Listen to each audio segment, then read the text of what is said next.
Bag साहब, आपसे जानना चाहेंगे कि सेनेट में पाकिस्तान पीपल्स पार्टी ने भी पाकिस्तान तहरीक इंसाफ को पेशकश की है कि भाई मुज़ाकरात किए जाएं, लेकिन पाकिस्तान तहरीक इंसाफ का कहना है कि वो इस्टेब्लिशमेंट से बात करेंगी। तो मैं आपसे जानना ये चाहता हूं कि पाकिस्तान पीपल्स पार्टी के पास क्या एजेंडा है या कौन से नुकात हैं जिन पर वो पाकिस्तान तहरीक इंसाफ के साथ बातचीत करना चाह रही हैं। हमारा एजेंडा तो है कि मुल्क की बहाली हो। हमारा एजेंडा यह है कि मुल्क में जो गुर्बत में इजाफा हुआ है, बेरोजगारी में इजाफा हुआ है, अफरात ज़र 30% तक पहुंच गया था। ये गरीब आदमी परेशान है। हम अपने हल्के में जाते हैं तो पहला सवाल यही होता है कि जी महंगाई कब कम होगी। तो मुल्क का रिफॉर्म्स, मुल्क की इस्लाहात, मुल्क में इकोनॉमिक एजेंडे को लेके चलना है मिलजुल के। अगर एक आम आदमी ने जो इतने इलेक्शन में हिस्सा ले के उसका एक ही उम्मीद है हम लोगों से, और वो ये है कि हम मौजूदा सूरत हाल को बेहतरी की तरफ लेके जाएं। लेकिन अगर हम सियासी अदम इस्तेकाम रखेंगे, मुल्क में कन्फ्रंटेशन की पॉलिसी रखेंगे,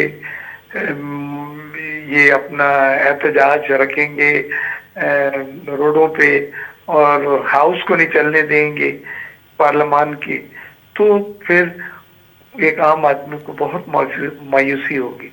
पीपल्स पार्टी कहती है कि जी अगर आपको कोई शिकायतें हैं आप टेबल पर आए, टेबल पर बैठ के बात करें, पार्लियामान में बात करें, इसके बजाय कि हम इस तरह की पॉलिसी अख्तियार करते हैं जो कन्फ्रंटेशन की पॉलिसीज हैं और उस जो इंतशार पैदा कर रही हैं मुल्क में, और एक आम आदमी की जो उम्मीदें हैं वो दम तोड़ रही हैं।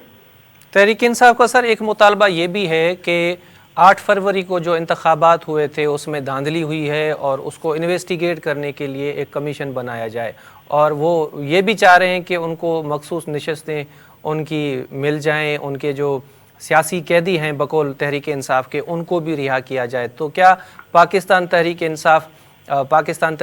इंसाफ के इन मुतालबात को इंडोर्स करती है, या वो अपनी इत्तेहादी जमायत जो कि हुकूमत को मेन स्ट्रीम में है, लीड कर रही है, नून लीग को इस साइड पे वो आमादा कर सकती है कि पाकिस्तान तहरीक इंसाफ के जो ये मुतालबात हैं उनको मंजूर किया जाए?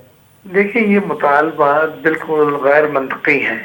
पहली चीज़ तो ये है कि अगर आपको इलेक्शन के नताइज पे कोई एतराज़ है तो इलेक्शन ट्रिब्यूनल है, कोर्टें हैं, इलेक्शन कमीशन है, आप जाएं वहाँ पे और मेरिट के ऊपर इंशाल्लाह फैसला होगा।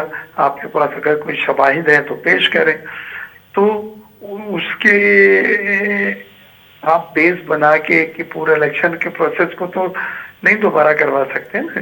ये तो अरबों रुपए इसमें खर्च हुए हैं, टाइम लगा है और तमाम आईनी ओहदे पुर हो गए हैं, जिसमें वजीर आजम का होता है, जिसमें सदर साहब का होता है, जिसमें चेयरमैन सेनेट है, स्पीकर, डिप्टी स्पीकर कौमी असम्बली के हैं।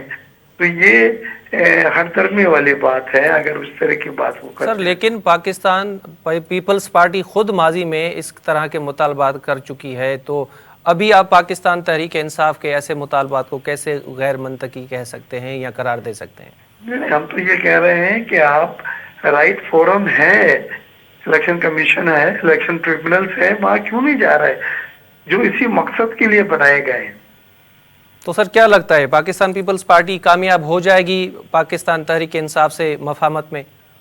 देखिए, मफामत तो हम सबसे चाहते हैं। जरदारी साहब मफामत की पॉलिसी पे यकीन रखते हैं और जॉइंट इजलास में यानी जॉइंट सेशन में जो खिताब किया था जरदारी साहब ने, उस पर भी उन्होंने मफामत की तरफ राग़िब करा है पीटीआई को और तमाम सियासी जमातों को मुल्क के मफाद में।